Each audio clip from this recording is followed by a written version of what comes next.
Assalamualaikum warahmatullahi wabarakatuh. Perkenalkan, nama saya Nur Haskin, NIM 2024-110039, mata kuliah Otonomi Daerah. Dosen pengampu Agustinus Franciscus Pascalino Dadi. Program Studi Ilmu Hukum, Fakultas Hukum, Universitas Flores. Pada video ini, saya akan membahas 4 permasalahan nyata yang berkaitan dengan hukum otonomi daerah. Pertama, Dewan Perwakilan Rakyat Daerah. Kedua, pajak dan retribusi daerah. Ketiga, transfer ke daerah. Keempat, Badan Usaha Milik Daerah atau BUMD. Gambaran singkat masalah. Pertama, Dewan Perwakilan Rakyat Daerah atau DPRD. Dalam praktiknya, masih sering terjadi hubungan yang kurang harmonis antara DPRD dan kepala daerah. Perbedaan kepentingan politik menyebabkan pembahasan APBD, pengawasan pembangunan, hingga penyusunan peraturan daerah sering terlambat sehingga pelayanan kepada masyarakat menjadi kurang optimal. Kedua, pajak dan retribusi daerah.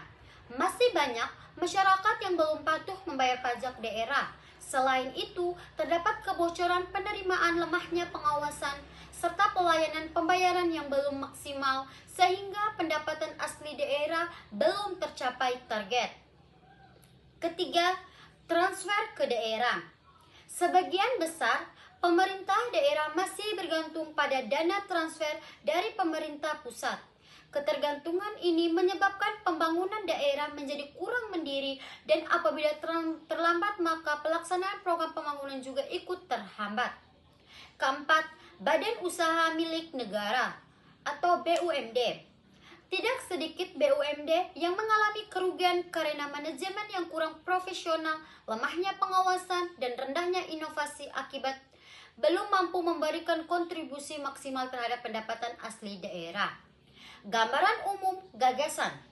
Pertama, DPRD. DPRD merupakan lembaga perwakilan rakyat di daerah yang memiliki fungsi legislasi, anggaran, dan pengawasan sebagaimana diatur dalam Undang-Undang Nomor 23 Tahun 2014 tentang Pemerintahan Daerah.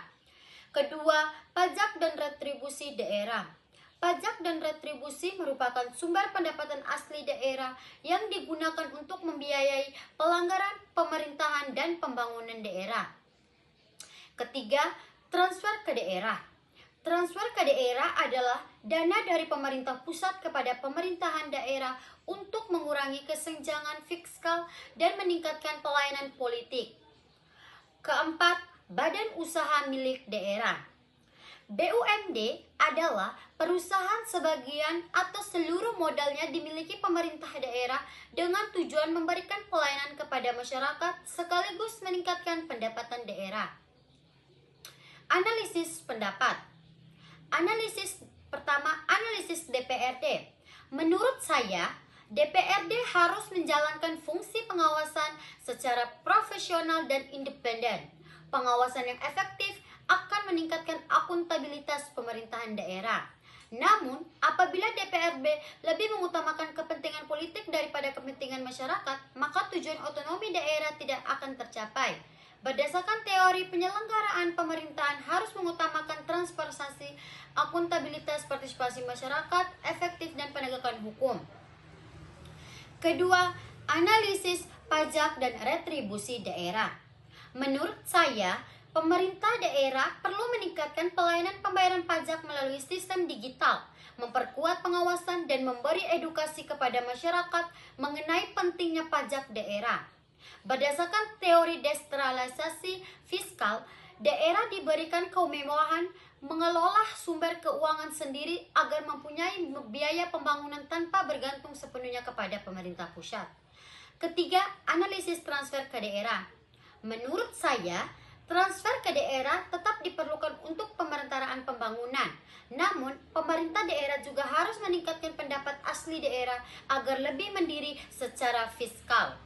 Teori otonomi daerah menjelaskan bahwa daerah memiliki hak mengatur rumah tangganya sendiri, tetapi tetap dalam kerangka Negara Kesatuan Republik Indonesia sehingga hubungan keuangan antara pusat dan daerah harus berjalan secara seimbang.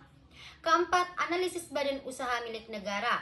Menurut saya, pemerintah daerah harus melakukan pembenahan manajemen BUMD dengan menerapkan prinsip profesionalisme, transparansi, dan akuntabilitas. Pengangkatan direksi harus berdasarkan kompetisi, bukan kepentingan publik. Dengan menerapkan prinsip, BUMD akan lebih sehat, mampu memberikan pelayanan publik yang baik, serta meningkatkan pendapat asli daerah. Berdasarkan pembahasan tersebut, dapat disimpulkan bahwa keberhasilan pelaksanaan otonomi daerah sangat dipengaruhi oleh peran DPRD, optimalisasi pajak dan retribusi daerah, pengelolaan transfer ke daerah yang efektif, serta profesionalisme badan usaha milik daerah. Apabila keempat aspek tersebut berjalan dengan baik sesuai ketentuan Undang-Undang Nomor 23 Tahun 2014 tentang Pemerintah Daerah dan Undang-Undang Nomor 1 2020 tentang Hubungan Keuangan antara pusat dan pemerintah daerah, maka tujuan otonomi daerah untuk meningkatkan kesejahteraan masyarakat dapat tercapai.